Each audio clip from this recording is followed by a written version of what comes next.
Hey fellas, how you all doing? My name is Todd Gemphy. I'm your host this evening. Welcome to Men's Monday. We're so happy you guys have joined us this evening. If you're in the house, just put a comment, say hey, say yo, what's up? If you guys are here this evening, we are talking about daddy issues this month of August. It has been amazing so far. Week one, we were talking about fathers and their experiences when it comes to their sons and also their daughters. So we're just going to come and wait for some more people just to jump on in. If you haven't already, you can follow us on Instagram. That's at 412 Men. And also subscribe. You can like. You can follow us on all our social media platforms as well. We are doing amazing stuff here at Men's Monday. Come on, if you guys are here, don't leave me lonely. Comment in the comment section. Say, hey, how's your day been? How's your evening been? Are you guys excited for tonight? Because tonight is we're going to go really deep in to daddy issues. When you talk about daddy issues, sometimes it can seem like it's something that's a bit bad and a bit but we're gonna really dig deep into it this evening. Come on guys, put some comments in the chat. Let me know you're here. If you haven't shared this already with the man them, share this and say, yo, we're gonna be talking about daddy issues tonight. We're going to be talking about daddy issues, our relationships with our fathers as sons, and also if you have got sons and daughters, your relationship with them as well. Wow, not a lot of people. What's going on, man? If you guys are here, just put in the comments, just say you're here, say hi, say hello. It's welcome. Yes, Josiah, good evening, bro. Good evening. Good to see you here. Emmanuel, good to see you as well. Yeah, it's definitely going to be a lit one. I can imagine that tonight. So yeah, last week we was talking about, in fact, before we go into last week, let's do a couple of announcements. We got the men's challenge. We can put that on the screen, just the men's challenge. Now that is to find one male mentor. Now that is to speak with them twice a month. That can be either through a video call or through a meetup. Obviously because of COVID, it might not be as easy as possible. But now, obviously, we're out of lockdown, so you guys can meet up, do a video call. Number two is to share your experience as a man, share your wins, share your losses, your failures, your lessons, just to really be a listening ear to the younger generation. And number three, you're going to do this for 12 months. So obviously, we started this challenge from January, and now we're in August. So you got 4 months. If you haven't, it's not too late to do it. So you can jump on it, and you got 4 months to build a relationship and consistency. Let's change a generation of men, one man at a time. We have also got our in-person meeting coming up next week. You don't want to miss it. That is the 16th of August. That's going to be at the Prince Albert pub at 6:30. The Prince Albert pub is near Battersea Park on the east side. Obviously, Battersea in South London.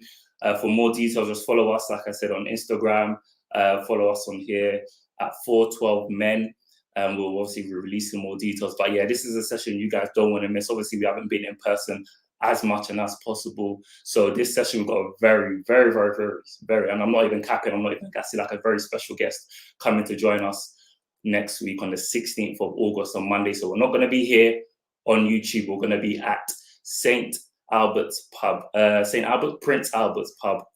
So yeah, just get into it. Last week, we were talking again on daddy issues, and we were talking to two fathers and just their experiences on how it is to be a young father, how it is to be a father in the 21st century, and talking about their experiences, talking about their challenges. And, one of the topics we talked about is what is masculinity and how do you explain and express that to your son or to your son, and also to your daughter in terms of showing them what it is to be a man and a father. They were showing some really honesty stuff there. So yeah, if you missed that, jump on YouTube after this session and go watch that, because it was a really good session. So tonight we are talking about sons and fathers and our experiences as sons when relating to our fathers. So we got three amazing men that are going to jump on. We're going to bring on the first man. I know him personally. His name's called Samson. He's just an amazing guy. He does a lot of things. When it comes to just admin, when it comes to just thinking of ideas on the spot, like this guy, I love this guy to bits. So we're going to just bring on Samson. Bro, what are you telling me? Thank you, Todd. Thank you for that introduction as well. Didn't expect it. Yeah. You good? Yeah, thank you, man, for joining us this evening. We've got another guy here as well. He's a UX designer. He does a lot of big things in society. You might have seen a couple of his works, whether you're looking at, the government and all the stuff that are going on there. We've got another guy here. His name's called Toby. If we can bring Toby up on the stage. Oh. Bro, good to see you. Good to see you. Good to see you too. Good to see you too. Good to see you. Sorry about my voice, man. I've gone to Vin Diesel mode right now. So it's all good, bro. It's really all good. It's real good, man. And we got a last guest as well. I love this guy to bits. Emmanuel Akinfenwa. Sometimes some people call him the dripper guy. He loves, amazing clothing. The way this guy dresses, his aura, everything he does. He's also not a pastor. He's an entrepreneur, podcaster. The list can be endless. Welcome, Emmanuel. I think you're on mute. You can take that off. Thank you very much. Sorry, apologies for that. Thank you very much. Good to be here. Good to be with brothers and looking forward to the conversation. Good. Welcome, Mandem. So yeah, we're just going to try and change it up a bit this time. So usually we've got to jump straight in, but I'm going to do some quick fire questions when it comes to our mums and also our dads. So I'm just going to put this question out, and Alicia, I just want you to answer mum or dad. Obviously, Mandem, if you're in the comments, you can also interact with us and let us know whether it was your mum or it was your dad who done these sort of things. Okay, if you had an issue or you needed advice, who would you go to, your mum or your dad? Samson? Dad. Dad, okay. Emmanuel? Yeah, same. Dad? Toby? I'll say my sisters, because they're like a mother figure and dad figure when I didn't have my dad around. Oh, it's interesting. I was going outside the box. Okay, cool. How about okay, if you wanted food, who would you go to, mum or dad? Mum. Mum. Emmanuel? Same. Mum. Same. Okay, Toby? Same here, my mum. Right, like the dads are even doing a lot. Okay. Cool. But that's not to say say that my dad didn't cook, because my dad actually cooks quite a lot in the house. But yeah, I'd most likely go to my mum growing up. Yeah, not like that. I haven't seen my dad cook anything, so. You know what? Yeah, my mom was like, "Look, I'm not going to be here forever. Be your own man and cook for yourself." That's what my mom does. So she did definitely at the young age. She told me how to cook. Okay, fair enough. A shout out to mummy. Who, when you were young, who picked you up from school the most? Was it your mum or was it your dad? Dad. Dad. Okay. Yeah, dad. Okay, Toby. I would say my mom with my sister as well. So they both had, different shifts. Basically. So yeah. Okay. Mandem, you can interact with us as well. Who if you wanted food, who would you go to? If you wanted money, who would you go to? Yeah, let's even ask that question. If you wanted money, who would you go to? Mum or dad? Dad. Okay. Yeah, mum. Yeah. Sisters. My mom said go to your sister. Were you the youngest, Toby? Yeah, I'm the last one. Like I'm on 3 girls. So I'm the last. Yeah, pray for me, guys. Wow. Okay. All right, we've got 3 more questions. If who attended parents' evenings? Your mum or your dad? My mom. Mum. Okay. Trying to think back. Yeah, I feel like it was a mix for me, Okay. It was quite even between both of them. Okay. Mix, mum and dad. Samson? Yeah, I feel like for primary it was mum, but then when I got into secondary school it was my dad. Okay. Oh, okay, that's a nice balance. Who was the funniest parent? Mum or dad? Dad. Dad. Definitely. Yeah. The comedian. It's my mum, but she didn't know she was being funny. She was actually angry half of the time, but So she's just laughing at mum. yeah. Okay, Toby. The same as Samson as well. My mom, she didn't, like Samson said as well, she didn't know when she was angry or some of the pronunciation that she says, and the English is not flowing, yeah. Yeah, she didn't realize she was being funny, but we kind of like, you know, she actually later on she clocked on that. Yeah, is it because you guys went to university in this country? That's why you're making fun of me. Man, so, what's fucking on? What's fucking on? Who hugged you the most? I would say between my sisters and my mom, really. So yeah. Okay. Cool. Man, you're thinking hard. Let's go to Samson then. Who hugged you the most? Mom or dad? I think they were equal, and I think they were low equals. I didn't get hugs at a young age, if I'm honest with you. Like we hug now, me and mum a lot, but when I don't recall getting hugs. No. Okay. Wow. No hugs. All right. Cool. Emmanuel, is that kind of similar? Because you're taking a while to just think about that. Because I'm trying to think about. Obviously, now it's kind of like, you know, growing up, you know, adolescence, like you hug both of them. But growing up, I think it was a good balance. Actually, it was a good balance, because I think, you know, primary school was probably more mom, but secondary school, teenage years, it was more, I remember a lot of instances where it was my dad. So I think it really balances out. Okay, yeah, that's just a couple quick fire questions just to get us kind of buzzing and thinking, even thinking back. To say, you know, like, was it that? Some of the answers I'm kind of surprised, obviously, based on my experiences. Most of the stuff I would say, like, if I wanted food, when I even picked me up from school, I would say usually my dad, actually, and then probably secondary school, maybe mum, but I used to go home by myself and that. But yeah, mainly would be a heavy mum side. But yeah, like I said, it's just interesting just to see everyone's different perspectives, especially us as sons. If you aren't following us on social media, again, at 412 Men, we posted a question, I think a couple of days ago, maybe last week. And that question was, in your opinion, what does a son need the most from their father?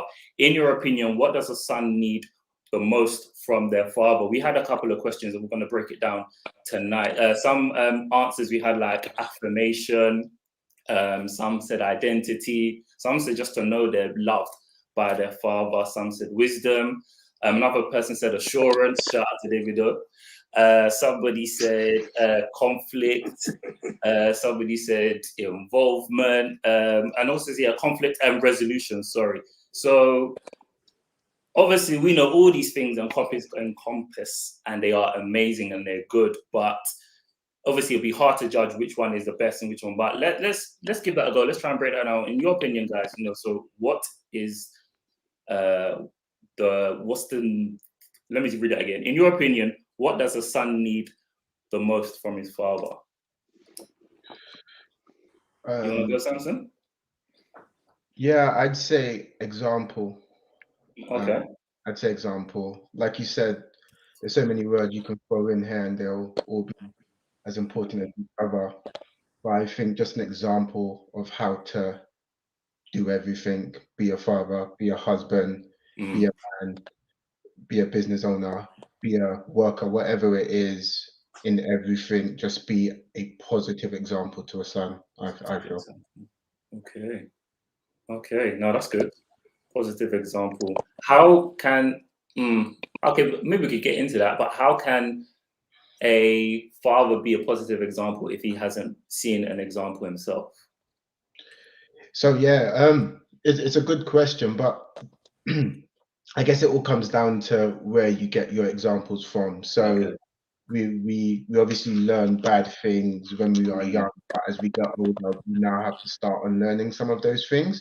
So if somebody has been a bad example, then there's an onus on one to now find a better example.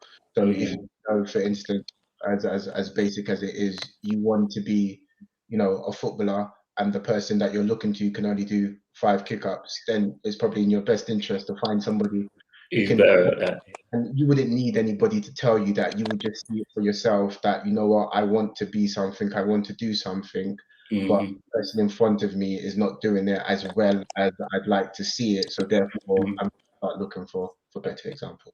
Okay. All right. Yeah. A good example. That's good. That's good. Toby, what would you say a son needs the most from his father? I would say I'm going to relate to the Bible as well. The same example that God, reflects on us in a way like as a father needs, because obviously God breaks it down what a father should be, as well, a lover, a supporter, even a guidance as well, and what Samson said, an example, because we have in society kids copying their dad. But the dad wondering, where do you pick up this behavior as well? And they wonder, like, well, it's you, because I've seen you do that. You taught me how to do that as well. And I think as a father, I'm not a father myself at the same time. Not yet, but basically. So I've seen the way kids have been brought up, because based on the example they've been given from their dad, basically. So I'll say what a dad should give to a son is love and support. And when a child wants to dream, don't be too quick to shut it down. Basically, allow them to explore. Give them the room to actually explore, basically. And obviously, give them the support they needed. Give them the assurance. Someone said assurance as well. And obviously, relate everything back to the Word of God, because God did break out what a father's love should be and what a father should be as well. As a man, we all make mistakes, but at the same time, it's learning from it and holding ourselves accountable. And obviously teaching our kids to be held accountable as well, or not playing the victim as well. So just teach them how to be accountable, really. And I feel like that's what I felt over the years, to realize that accountability, self-awareness, and, the assurance. But meeting a lot of father figure like my partner's dad as well, because I've actually seen how it is with my partner. And that kind of love actually filled the void that I was missing over the years as well. Because I saw how he loved his daughter. I saw how he speaks to his daughter and advises his daughter. So, and I see how he speaks to me as well. So that kind of love was what I needed in my life. So that's the definition of the father's, example that should be given to a son. So love, support, assurance. No, that's really good. That's really good. If you can put in just the comments, just the question, in your opinion, what does a son need from his father the most? If you just put that in the comments, so the man them online can interact with us, and obviously give us your comments as well, brothers, so we know that you're listening and you're engaging, and you're online with us. Emmanuel, what's your opinion? What does a son need from his father the most? I mean, when I saw the question on the Instagram, I thought that was a really powerful question, because I don't think that question is really asked. So it really got me thinking, and I think that it's kind of like what Brother Samson alluded to, in that there's probably not one right answer. So I know I wrote down, or I commented one thing, but when I think about it, I think three things that probably mean a lot for me, or for what I've seen, especially with my work with young men or men in general. I'd say the first one is identity, affirmation in identity. That's good. I think a lot of men lack that, or lacked that from their father. And so if they had a man to affirm them in their identity as a boy, as a man, as someone who has the potential to become great, someone who's intelligent, someone who's smart, someone who's creative, if they had the ability to affirm that and draw that out of their sons, or give their sons space to, become who they are, I think it would have been so essential. And a lot of the boys that I've worked with, especially that have ended up in prison, or ended up in spaces where their lives have just gone the wrong way. You see that when they talk about the father, when you ask about the father, they're always like, I wish I had a man to say this about me, because more time I don't think I would have ended up that way.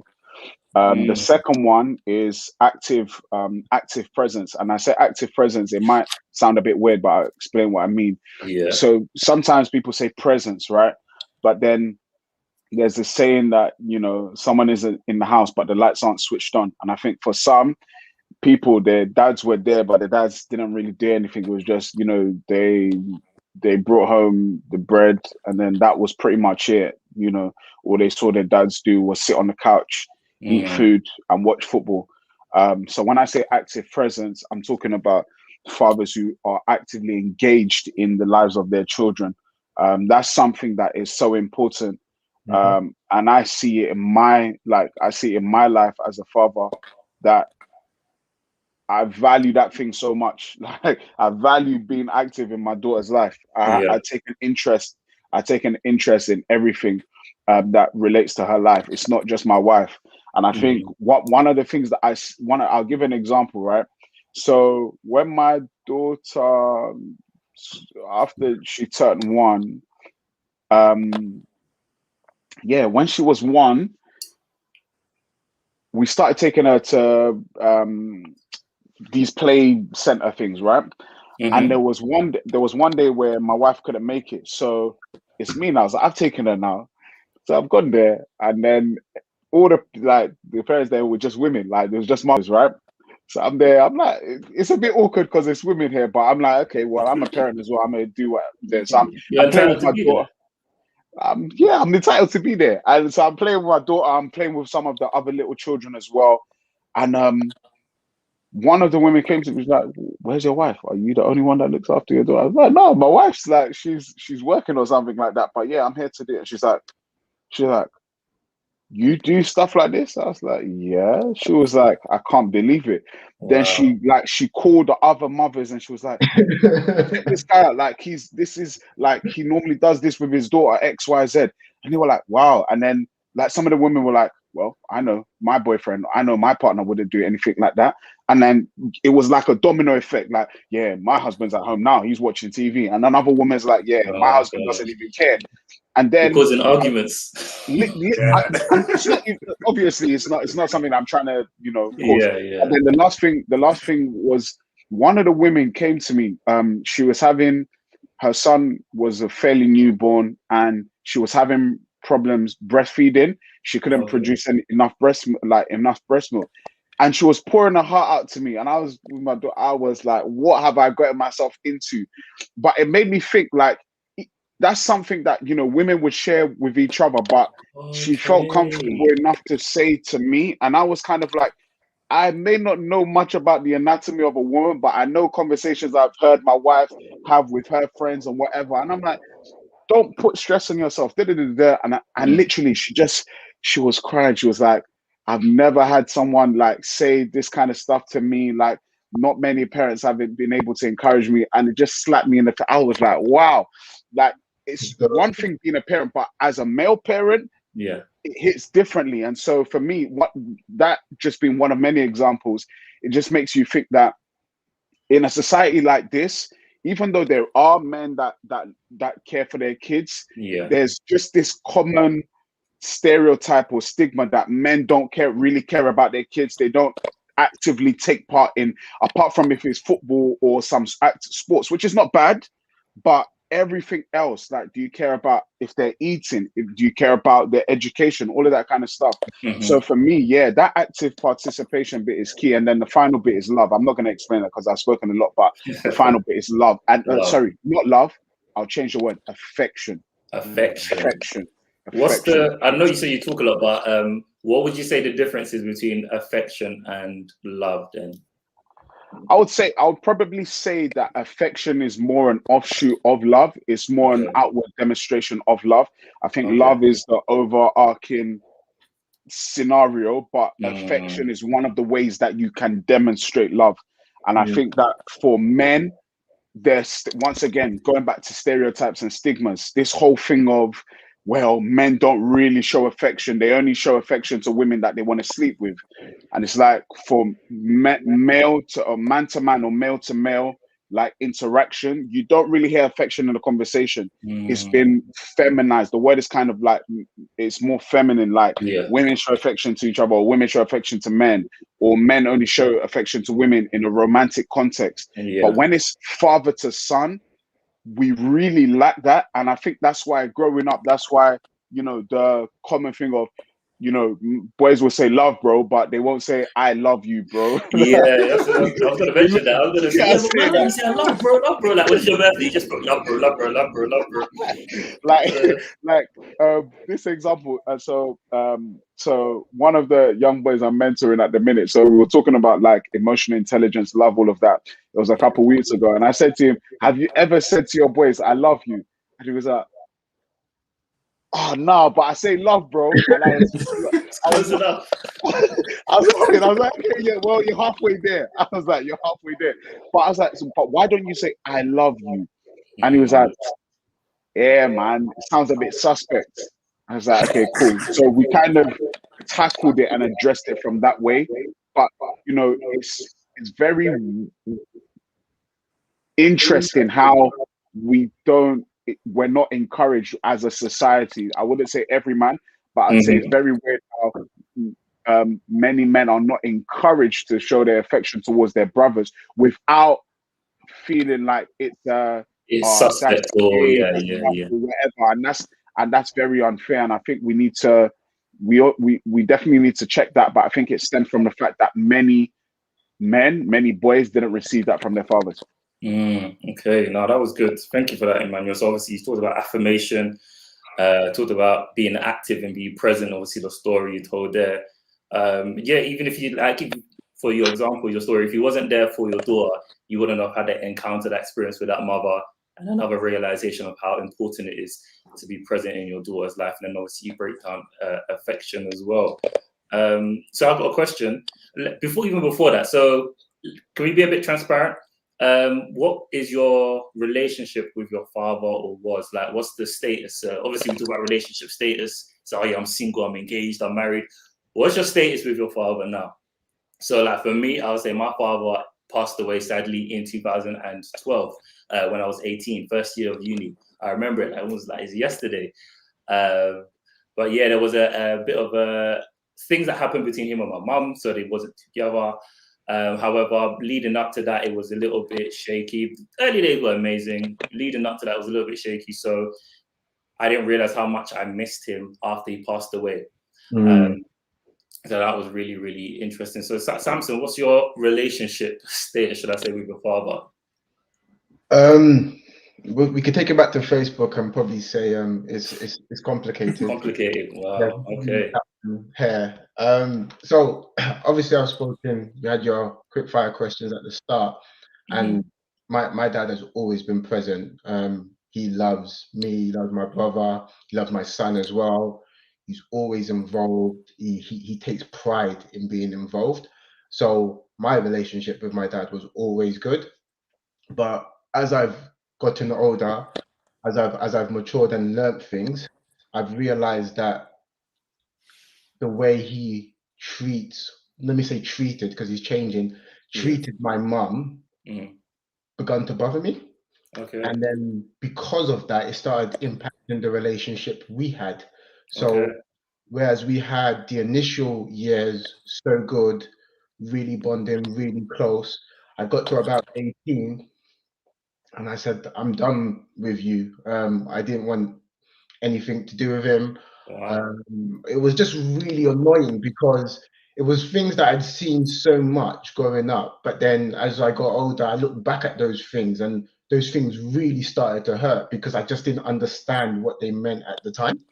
So then, we went through years of trying to repair that. But as we're trying to repair that, he's not necessarily treating my mum any differently. So therefore, I'm not repairing that. I'm not willing to really embrace him and go back to anything because for me, our relationship includes my mum, and how you treat my mum is always going to have an impact on how I'm going to treat you. So that's what we've been trying to recover from over the last couple of years, and we have improved as the relationship with my mum has improved. but there's still little triggers that come up every now and again. You mentioned, Todd, about having to step up and be the man of the house at times. Yeah. And I remember when my mum and dad were separated, I felt, okay, then mum, I need to start doing some stuff for you. So I'd say, okay, you know what, you haven't got your hair done in a while, you know, here's some money for that. Or, you know, you need a holiday, you need a break, you know, let's How old were you when you were doing that? I was about like 20, from like 22. Okay. I was like trying to, just like what I thought husbands had to do for their wives. Yeah. No, I grew up on Boy Meets World, you know, those type of shows. So, you know, you see how, and that's what it was. So I was trying to do those things for my mom. And then what I was trying to say is that there's still triggers in place to this day, because now that I stopped doing those things as much, my mom might give me a call and then say, "Oh, son, you know, you haven't checked up on me, you haven't sent me this for a while." And in my head, I'm thinking, wait a second, your husband's at home now. That's not your job. Yeah. Your husband should be the person you're having these discussions with. And then it goes back to that whole, well, I had to step in to do some things, but now that I've stepped back, those things are not getting done anymore. And then it just starts to trigger that feeling again. And then on top of that, you know, when I had my son, I was still living in my parents' home as well. And then I remember me and my mum, we were having so many fights because she'd come home from work and the first thing she'd do is run into the kitchen and start cooking. And then my dad will come home from work and the first thing he'd do is just sit down and you know, chill and, you know, wait for the food to come. And then, you know, my boy, he's called Samson as well. He'd walk in and he'd be like, "Oh, you know, Nana's cooking. Like, you know, Nana, what are you cooking? Oh, Nana's always cooking." And I started saying, "Mum, like, you're putting this on Samson now. He believes what's going on in this house is right, and it's wrong.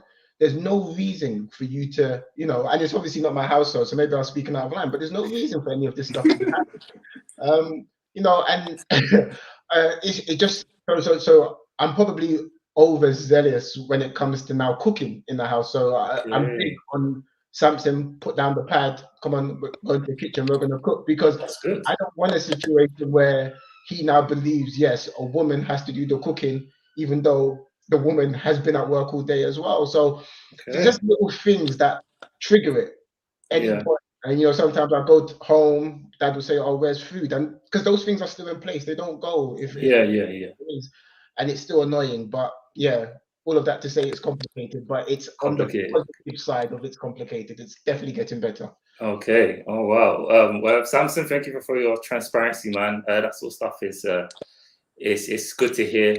Obviously, there's some other brothers that will be here that might relate to that as well. Shout out to Isaac. Ain't seen you for a long time.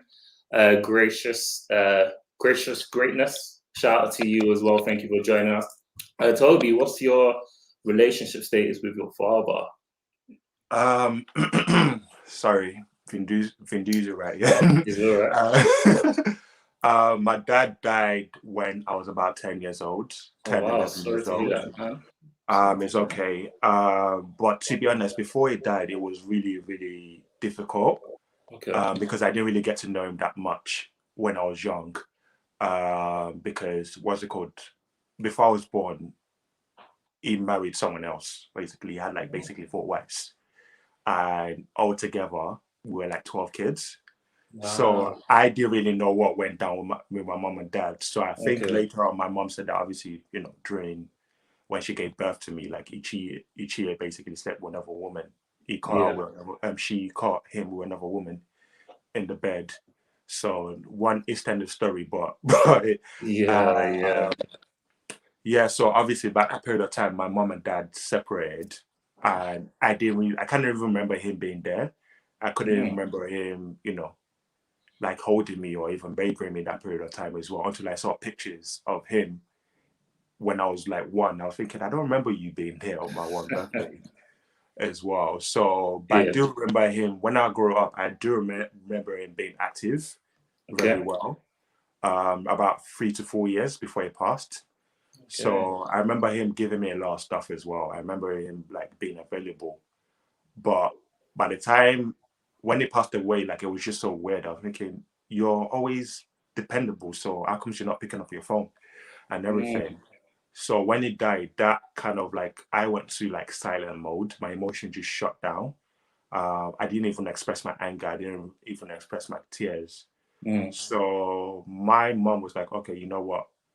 There's nothing for here. There's nothing for us in Nigeria anymore. Let's move to the UK. Okay, So relocation. yeah, I'm like, okay, that's just hard because Nigeria has been my home. And number two, I was just starting boarding school. I was already used to the boarding school and everything. So for me to transition from Nigeria to the UK, that's kind of like difficult. Yeah. So like in the UK, I started picking up from weird behaviors. I started getting angry. I started getting into a lot of fights in school as well. My mom did not understand where the source of this pain was coming from. I did not even understand where the source of the pain was coming from as well. Okay. So all I knew was just getting into troubles in school. Yeah. And you know how, when you don't have a father figure, you follow like other guys from outside the streets as well. Yeah. So what definition of a man should be. Like, for example, you're not a man if you've not slept with A, B, and C. Or you're not a man if a girl rejects you. Understanding that. Yeah, and you're not a man if you're not wearing designers or latest trainers. So I picked up with that ideas that that's what a man should be. Image consultant, and obviously, you know, what's it called? You have to have a lot of money for a woman to respect you. That's the idea of a man should be. That's what I grew up with. So my mom did her best to, like, you know, raise me up, but I wasn't happy with issues and everything. Okay. So later on, my mom remarried with my stepdad. Okay. But yeah, I didn't really like. It was all right. It was there. Like if you talk to him and if you feel like, yeah, I needed something, it will be there for you. Yeah. But I think later on down the line, he became more toxic. He became more emotionally abusive towards my mom as well. So I think it started off with psychology abuse, then it became more emotionally abusive as well. Okay. So I think later on, I know I told my mom, like, Mom, look, I love you to death, but you cannot stay in this relationship. So she was like, nah, I need to stay there for the sake of you guys. I understand that, but I don't need to be picking up in this kind of, you know, habits and behavior, because I'm going to look at it like this is a normal behavior. I did look at it as a normal behavior because it kind of affected my relationship with women as well. Yeah, because I became more manipulative. I became more, what's it called? Basically, like, you know how we mix love and sex together at the same time. So I kind of like covered sex with love. Okay. But nobody taught me in the way like how love and intimacy was, because I didn't have a father figure around as well. Most of the father figure I had, they were just mostly tough loves. Everything was just shouting. Wow. So I didn't really get that much tough love. The louder you shout, the more you must listen, I guess. Yeah, and I didn't really understand that, but I didn't really take them seriously as well. Also, so that kind of led me to a lot of failed relationships. Wow. As well. And obviously, going to church as well, like church did not really help, because I think going to churches and looking up to pastors, I was kind of like filling that void in the way of not having a father around, and that led to, you know, opening up to wrong people as well. And it got to the time that most of them were just using me as well. It's a lot you're unpacking here, bro. It was a lot. You said transparency, so I have to be transparent, because, you know, there's a lot of brothers out there that actually filling a void that they've been missing their entire life as well. And for me, my biggest regret was pushing a father figure, you know, away in my old church. But now I think it's happy for me as well, because even me and my partner's dad, because even my partner's dad, I was praying like, you know, God, I just pray like I find a father figure, or is that my dad doesn't look at me differently as well. So looking at my partner's dad, I actually felt the love that I was missing in my entire life. Oh, wow, that's good. Which was like the God's love. Yeah. So even my partner as well, like the mouth, like the way the environment is, that's the kind of environment I missed in my entire life. So because, you know, how Iman said about, you know, father being you know, being present, yeah, but they're not actually there.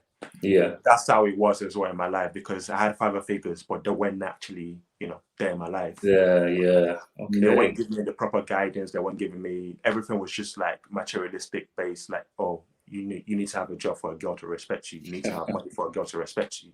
You need to start driving for a girl to depend to you. But they didn't realize, like, you need to, be the example God wants you to be. And most of it was actually identity, because I never knew my identity. At the age of 30 now, I'm just finding out my identity now as well, because going to therapy has actually helped me a lot in terms of you went therapy. That's good. That's good. Because going to therapy, I'm more when I tell you, like, my therapy doesn't make things easier for me. Like, I had to unpack a lot of stuff that I've been insecure about as well. Even as a man, I'm even telling you, I'm not even afraid to share my own insecurities right now in life, because no, it's good. It's good. I'm very insecure about my image. I'm very insecure about my looks, and me, like, obviously this was back in the days, not having a job. At the same time, those were the kind of thing I've been brought with. At the same time, God taught me in a way that I need to be independent. I need to reflect everything back to Him as well. So God prepared me to be a father, and prepared me to be a husband, and prepared me to be a man on His own image, not the society's image, but His own image. So that's what's made me the man I've been today as well. So that's good. That's really good. That's really good, man. Bro, Toby, thank you for being as transparent as possible, man, concerning your current relationship status with your father. Obviously, we know he's passed away, but even leading up to so many other relationship statuses concerning father figures and men being in your life, and then obviously now where you are now. Probably later on we could probably unpack, maybe one example of, I'm sure there's somebody, a father figure in your life, even like you explained your girlfriend's father. But yeah, Emmanuel, what's your relationship status with your father? Yeah.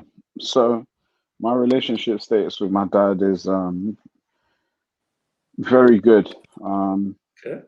Growing up, my dad was always around.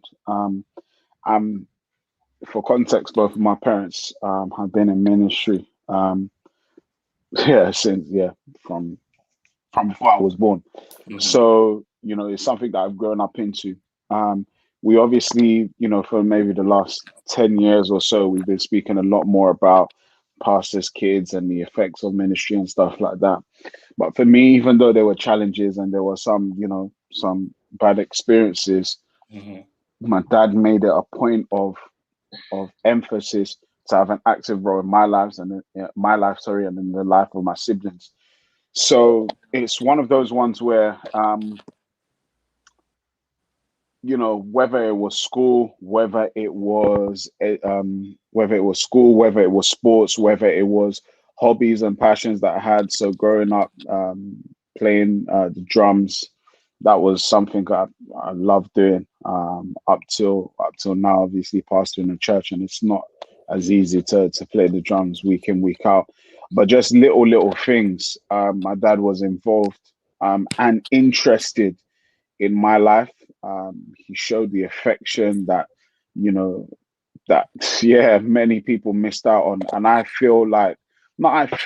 know that I'm kind of like an anomaly as an individual, because when I look at most of my life and I look at most of my friends, I look at most of the circles I've been in, I find myself being one of the only people who actually has had a great relationship with their dad. It's one of the craziest things when friends, colleagues, whatever. It just sounds weird. Like everyone's talking about their dad left and their dad this, or maybe their dad passed away or whatever, and I'm like, yeah, oh, great, fantastic. It's like, and I find it weird, but later down the line, I've realized in God's plan as to why He kind of puts me in those spaces. But yeah, for me, and I think even now, when I got married, and then when I became a father, my dad's impact or influence has grown even more. We grew more closer, because I think that the realities of life that come when, you know, when you get married or when you have a child. And then it's kind of like you have a coach at the side who's cheering you on. That's And good. it's not just him telling, it's not necessarily him telling me what to do per se, but he's encouraging me with the potential I've got. So, and that's what I love about good parenting. And this is not to say that he never got things wrong or whatever, but like they give you the space, they create an environment for you to grow. And it's not just necessarily by instructions itself, but it's kind of like we create spaces for you to learn for yourself. So, you know, when I was a teen and I thought, you know, I knew it all, and I thought I was a big bad boy, and, you know, whatever, I was, you know, dabbling X, Y, and Z, you know, gave me that space to kind of realize what decisions would mean and what decisions would do, or what the consequences of certain actions would be. And same when I was in uni as well. When I got to uni, I was just like, you know, I'm at uni now, freedom, another level of freedom, you know, mom and dad calling me up. Yeah, I'm not doing that because maybe I'm at a rave or something like that. So I haven't got time. If they're calling me, I'm not trying to call them when Afro beats or funky house is popping up. Just that, you know, they gave me that space, and it may have been hard for them, but through them doing that, it allowed me to kind of find myself. So yeah, going back to the point of being a father and a husband, he's kind of encouraged me. It's kind of like, look, son, you've always had that potential. You've always had that potential to be a good father. You've always had that potential to be a good husband. And now is the time when you've got to show it. And it's kind of like, yeah, he's like, yeah, son, no, you can do better there. You know, you don't have to do it that way. You don't have to, you know, you don't have to address conflicts like that. You know, you don't have to get all worked up because your daughter's doing X, Y, and Z. It's okay. It's fine. And so hearing that reassuring voice, like I said, I use the analogy of a coach. He's like a coach to me. He's standing at the sidelines going, son, you can do it.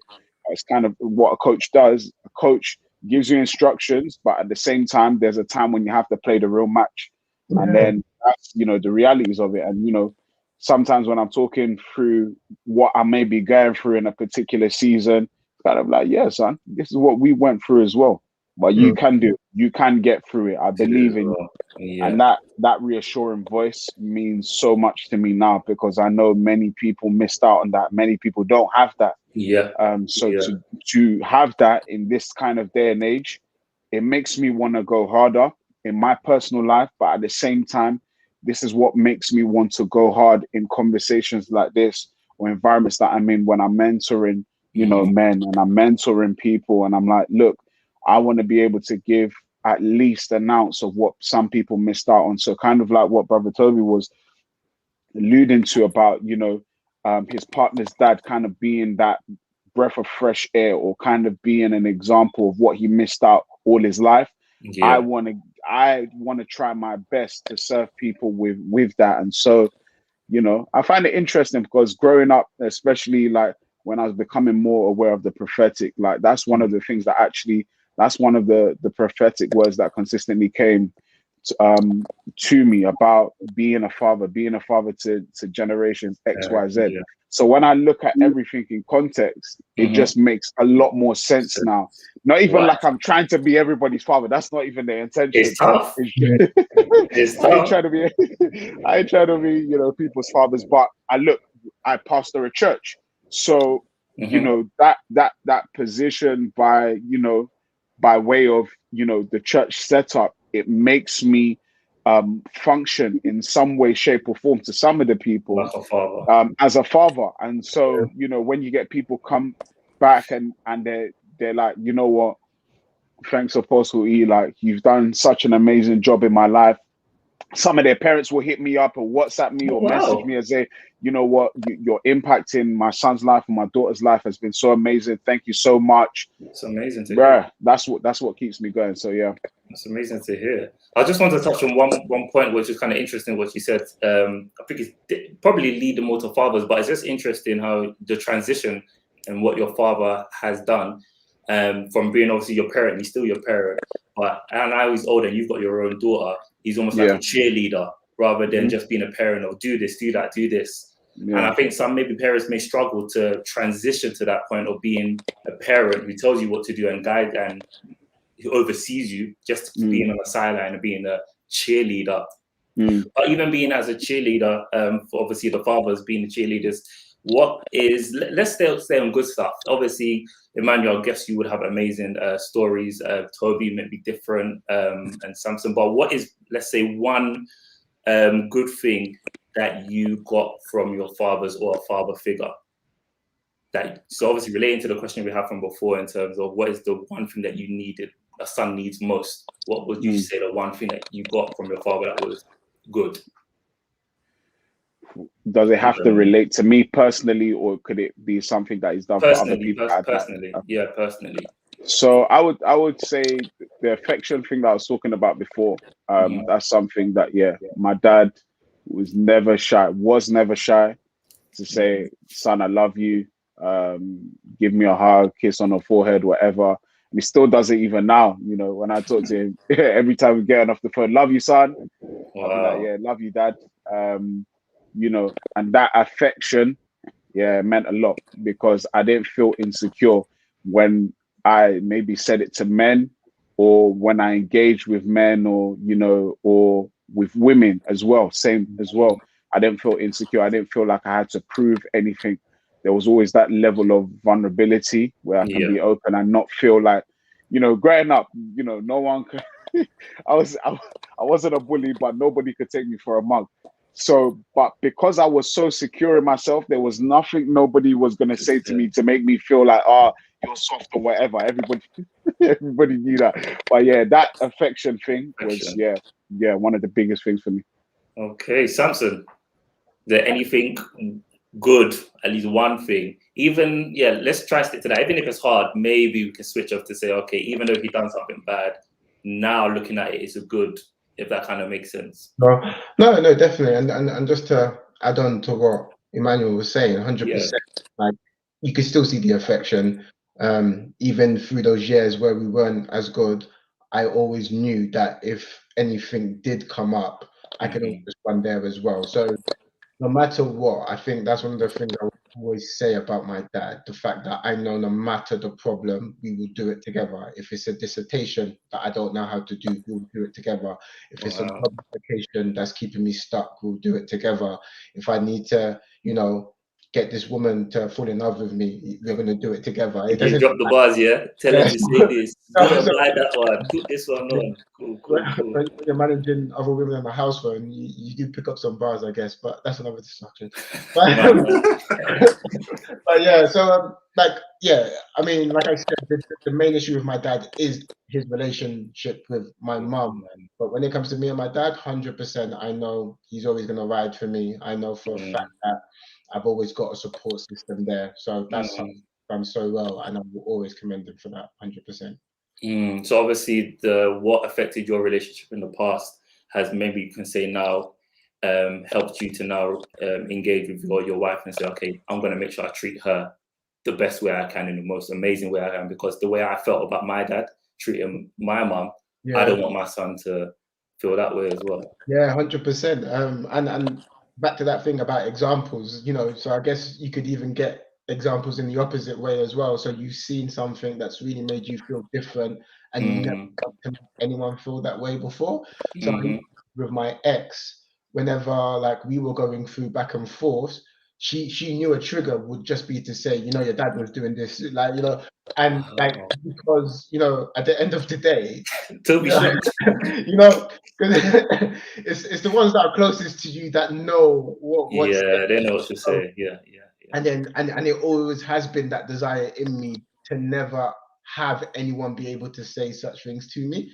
And so it's like you said, the example does work in both ways. You can see something that you want to replicate, and you can see something that you say you're never going to replicate, and both can be effective. Okay, no, I like that example and that stuff. No, that's good. That's very Toby, I know it could be a bit difficult, obviously, concerning your father, but maybe example from your girlfriend's father, or any amazing men in your life. Like, is there one lesson or one example or something that you can maybe relate to? One example is, I would say, I learned from my partner's dad. Okay. Is never stop dreaming. Never stop dreaming, because him and his daughter, they were having one discussion, and he said his biggest, mistake was obviously, not getting to know God more. Then on top of that as well, like just doing everything in his power to achieve his dream, in terms of, how when God, for example, now, how we have like God planting gifts and talents into our heart, doing that gift and talent until it's enough, basically. So I think that's the example that I would need for my dad, basically. Like I would have needed for my dad, trying everything, like sticking to one thing until I've given him my all and said that, okay, that's enough, move on to the next one. So because my mom tried her best, basically, but she didn't understand African household. Basically. Yeah, you're not allowed to dream. You're not allowed to have what's his dreams. Basically, that's the that's the motto. So I think that's the lesson I've learned, really, not being afraid to dream, and your dream is not a joke. Yeah, because God placed that dream and talent and gift in you. They're not a joke, basically. There's something, your art desire, because that's what God placed in you when he created you as well. So that's the one lesson I've learned. And I think another lesson I've learned is not being afraid to love. And not being afraid to love. Yeah. Because for example now, my partner's on live here. She's gonna laugh on me. You don't need to share. I don't want to get you in trouble, bro. Share what you feel you need to, innit? Yeah, because obviously, because being with her, it's just like I've seen the love that a man has been missing out on. And you know how Emmanuel said in terms of depending on women. I think it was Emmanuel Samson that said depending on a woman to cook. Actually, it was Samson. Samson. Yeah, Samson. Yeah, it was Samson. So I think that's one of the things I've learned, really, like being independent in the kitchen, because your wife will not always be around all the time as well. Because, for example, now me and my partner, we clash a lot in the kitchen because we used to doing things differently, but later on down the line, we're starting to learn about each other, how we do things. And that's the example that I've learned in terms of how to be a man as well. Like partnering, like partnership when it comes to relationship, not doing things by yourself and not letting pride in terms to destroy your character, and learning how to say, I am sorry. I'm watching that men up like behind the screen, learning how to say I'm sorry when you're doing things wrong, because a lot of men, because we have pride.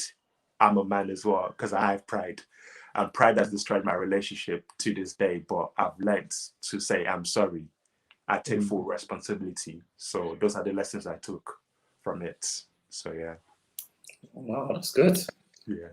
Oh no, that's really, really good. Good lessons here. Good lessons here. I'm trying to think what lessons I've definitely learned from my father. I would say loyalty.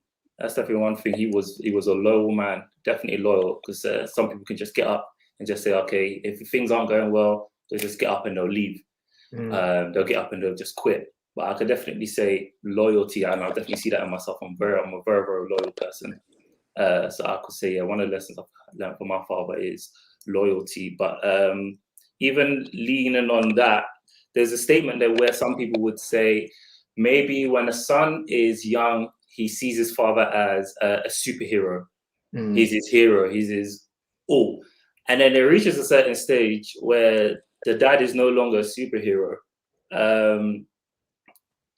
I'm trying to think when that was for me, maybe, and then your dad almost seems like just another man in the house.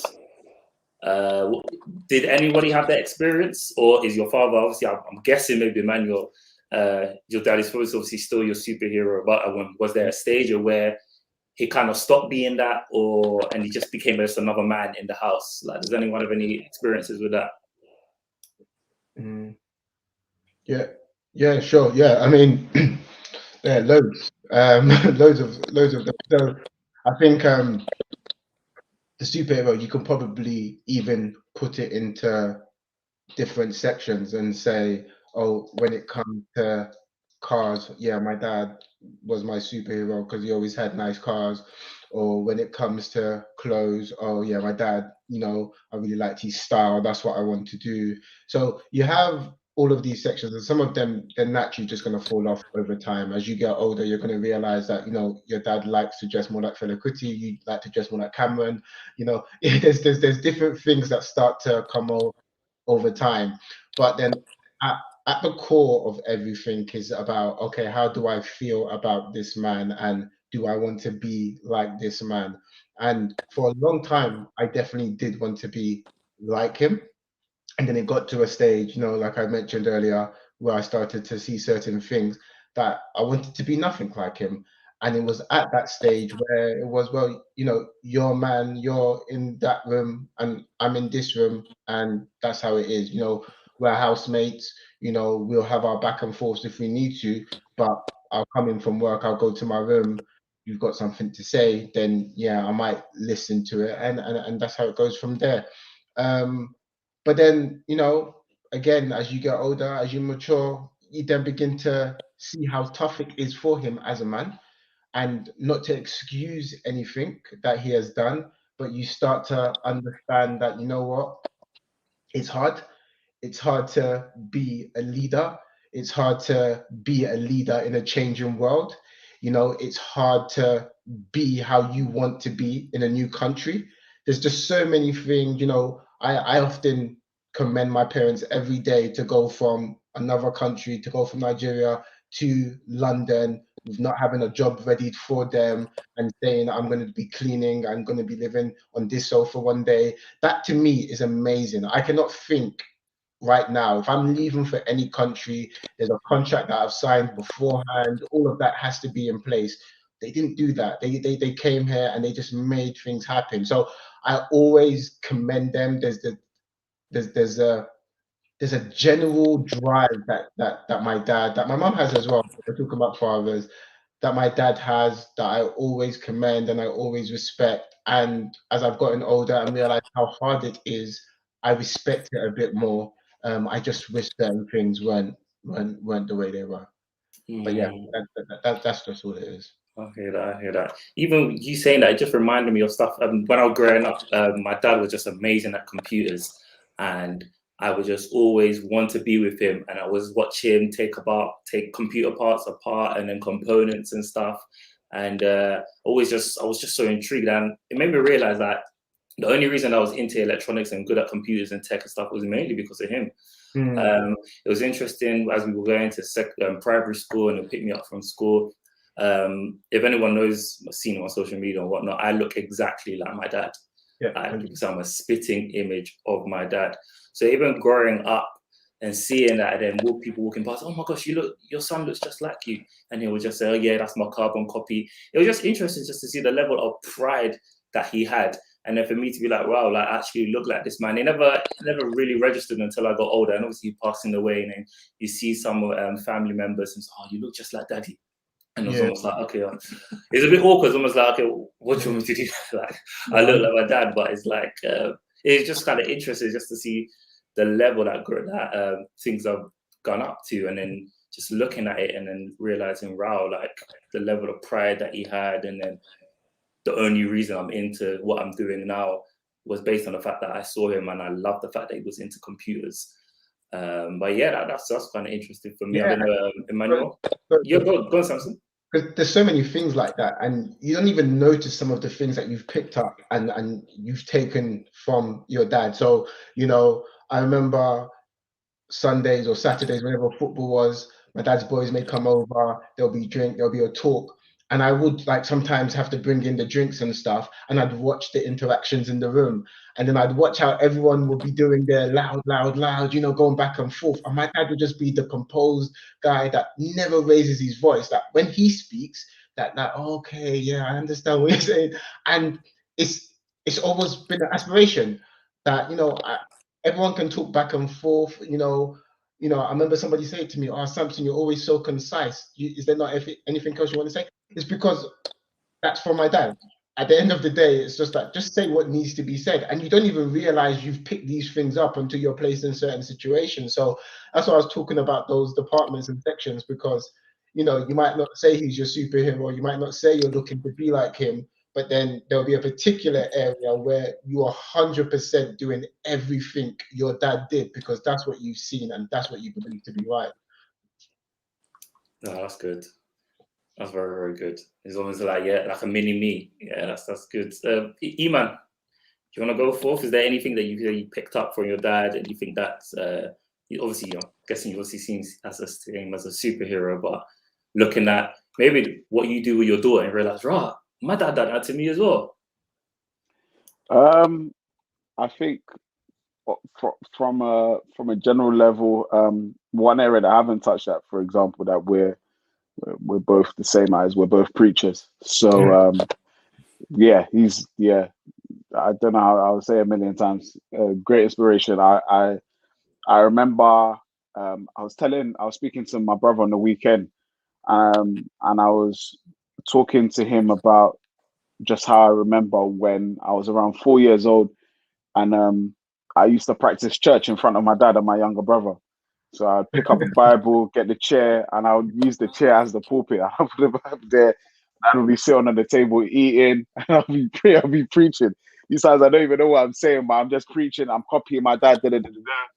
And yeah, literally, you know, down the line, I remember that growing up, knowing that I have the ability to speak to people and I can do it well, and I'm a preacher. And I remember there was one time when my dad said to me, he was like, "Don't try and be me, try and be yourself.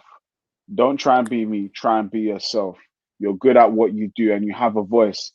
And so that literally challenged me. And from then on, the way I looked at how I preach, how I engage with people, 100% different, just because my dad said, "You have something unique." And it brought me back to the moments when I was a little kid and I was trying to copy him and do all of that kind of stuff. And it was funny, but at the same time, what that was doing for me was only bringing out the things that were inside of me. Another thing is the fact that my dad is such a likable person. He can be you can put him in any environment. He'll just get on with people, black people, white people, Asian people, young people, old people. And it's the same with me. Put me, old people, young people, people of different ethnicities. It's just so easy for me to get along with them. And then on top of that, my dad's, like I alluded to before, my dad's a comedian. Like, he's not, I don't know how he does it. He just likes to make people laugh. And that's something that me and my brother actually picked on. My brother takes the cheesy, irritating comedy side of him. Me, I take I'm not trying to be the class clown, but I just know how to make people laugh. I'm just, that charismatic character.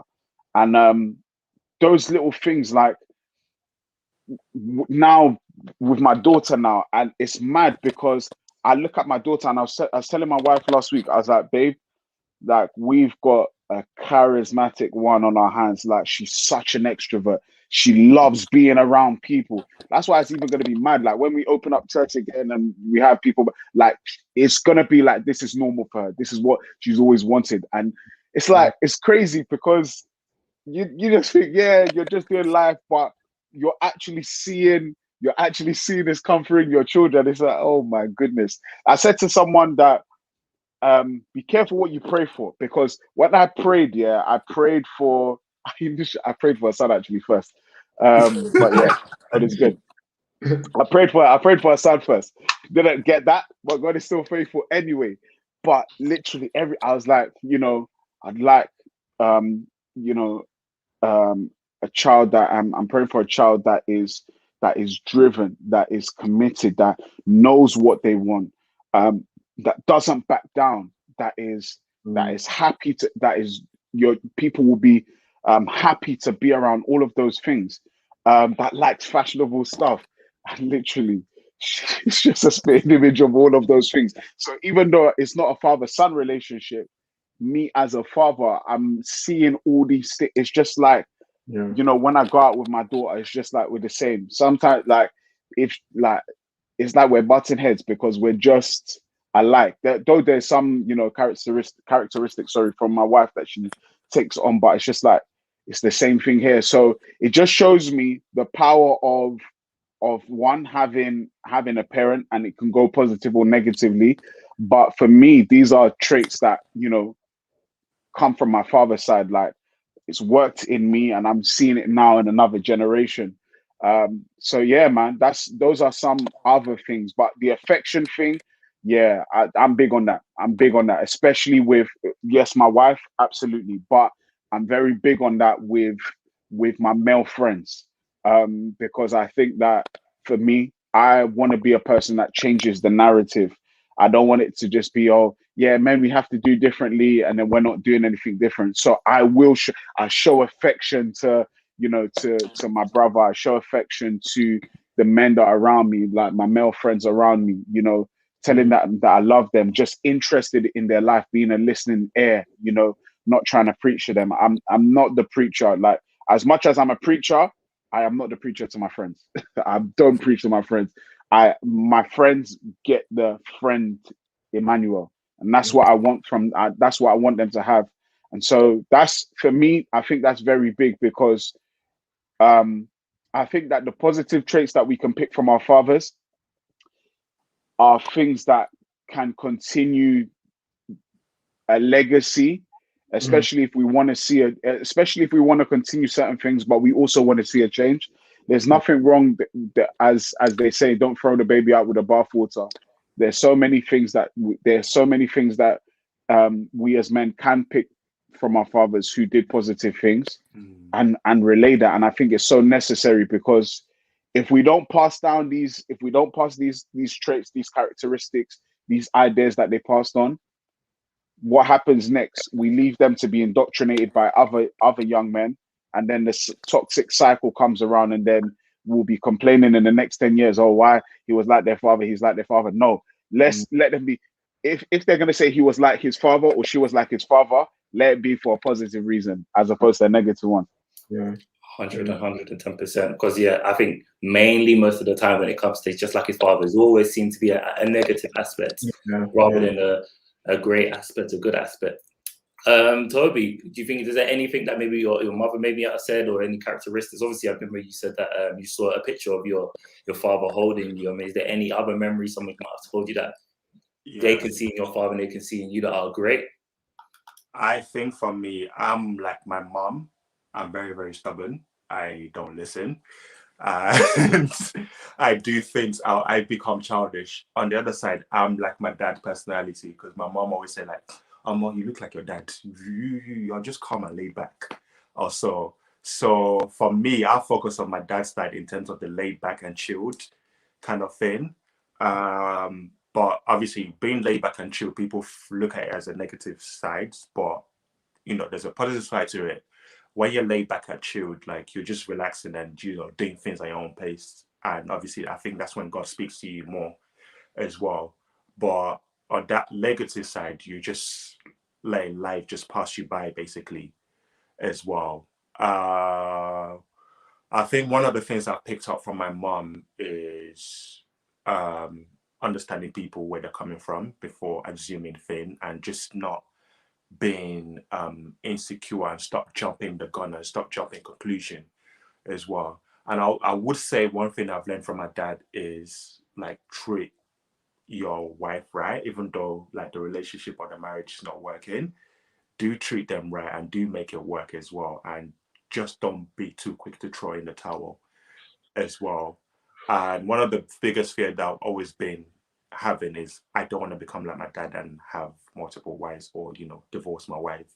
I just want to leave a legacy, like sticking to one woman and being an example to my sons and being examples to my daughters as well, because I want them to grow up in a way that, oh, mommy and daddy loves each other even though they've gone through a rough time. And I think that's one of the things that have actually infected my relationship as well with women, not being able to grow up in that example of loving environment, because you have that environment where, you know, men talk to their wives anyhow. And I realized, like, wow, I did not want to talk to my wife anyhow if she'd done something wrong. And also, one of the things I've learned is, like, being patient with them as well, because that's one of the things I'm learning with my partner, because she does certain stuff. I'm like, oh, gosh, man, she's gonna kill me after this call, but I don't really care. Bros, we already warned you. Don't say what you say. That's your own. Yeah, I'll send you your email address. Don't worry, you can send it all to him. Yeah. We'll do If you see RIP tomorrow, just know, something. But yeah, one of the things I've learned being in a relationship with my partner is being patient and understanding, where she's coming from as well. And obviously being supportive, because I didn't really grow up in a right environment where the men were not doing too much. They were just, expecting the wife to do everything. So I looked at my uncles. There weren't bad people. It's just like some of the examples that I've picked up.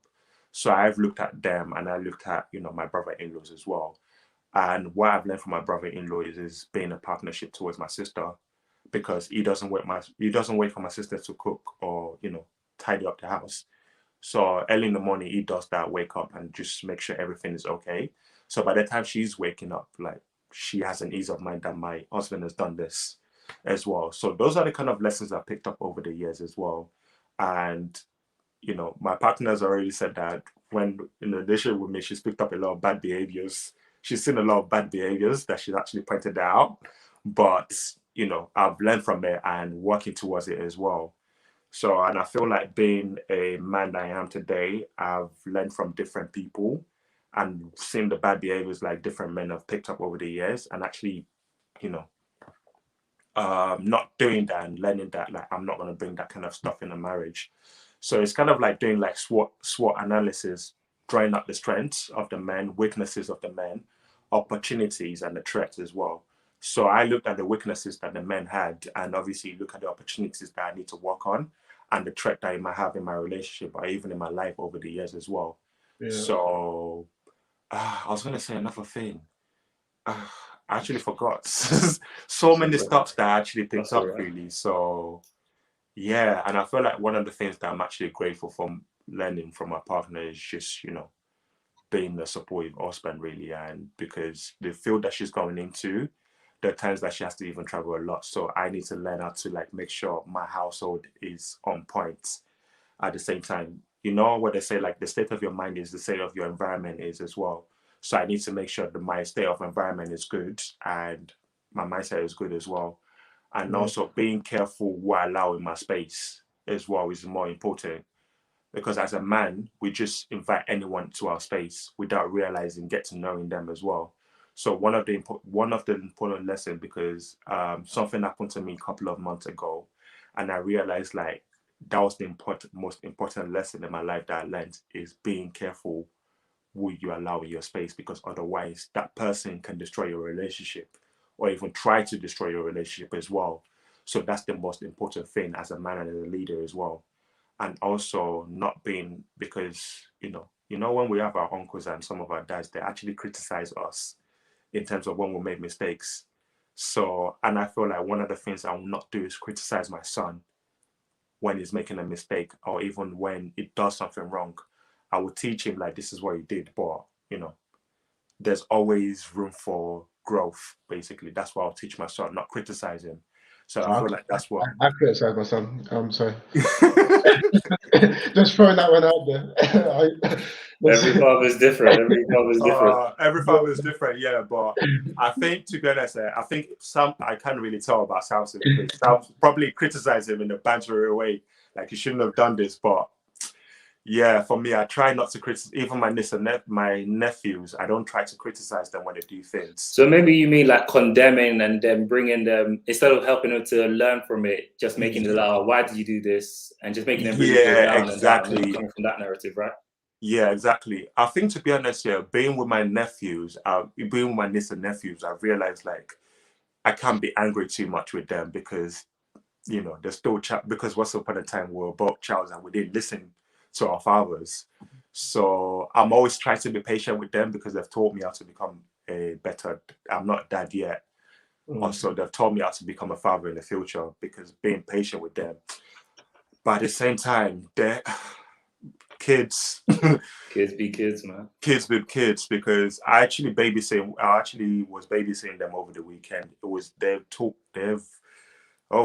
They've drained my energy down. But I just realized, like, because that's why I don't even like Iman and Samson down, of course. So that's why I don't even criticize the fathers, because I realized, like, being a father is not easy, because they will drain your energy, and there's nothing called private space also, because I can tell how many times my nephews have come into my room and interrupted my space at the same time. But I realized, like, obviously you have to give up a lot of stuff for them as well. Yeah. And obviously it's actually worth it, but at the same time, teaching them how to become a man as well is most importantly. And the most important thing is, like, they'll watch what you're doing and actually pick up what they're doing as well, and they'll think it's normal. But at the same time, you have to be careful what you're teaching them as well. That's the most important key. So yeah. I was going to make a final point. We've got 7 minutes left. It's been a great conversation, guys. Just make some final points and then we'll close. Even leading on that, obviously not being a father myself, but my dad passing at passing when I was 18, it helped me to realize, okay, I do want to be a great father. And then it made me realize, okay, so how am I going to wait until I have children to be a father? And then obviously we've been doing the men's challenge as well. So there's elements of where you can not obviously being a father, but the elements of you growing that fatherly nature inside what we have as men.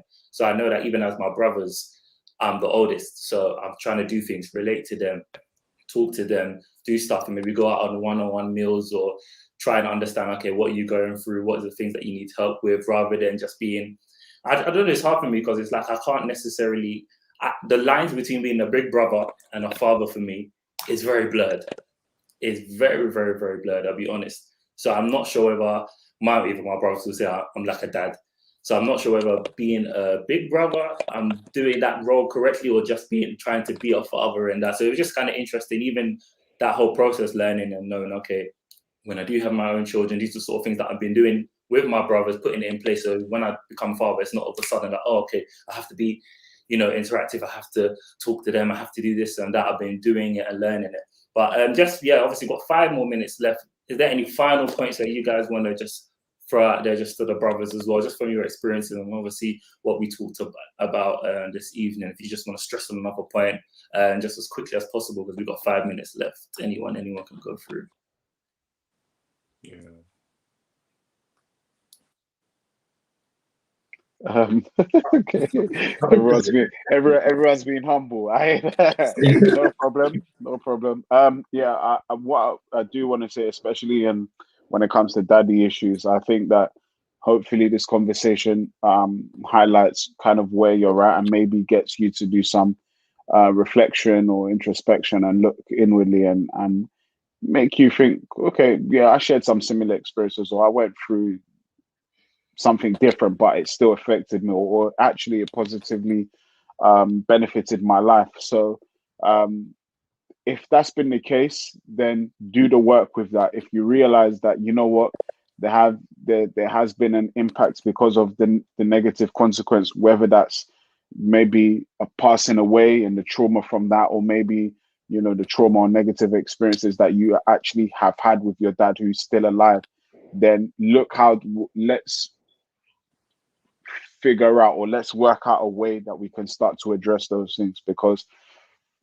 time isn't going backwards, time is moving forwards, and at some point you're going to get into a relationship. At some point, by the grace of God, you will become a father as well, and you don't want those things to transfer onto your kids, because at the end of the day, though, kids are an amazing gift. It's easy to pour or vent out our frustrations, our bitterness, our anger, the weight or the burdens of that life poured on us towards our children.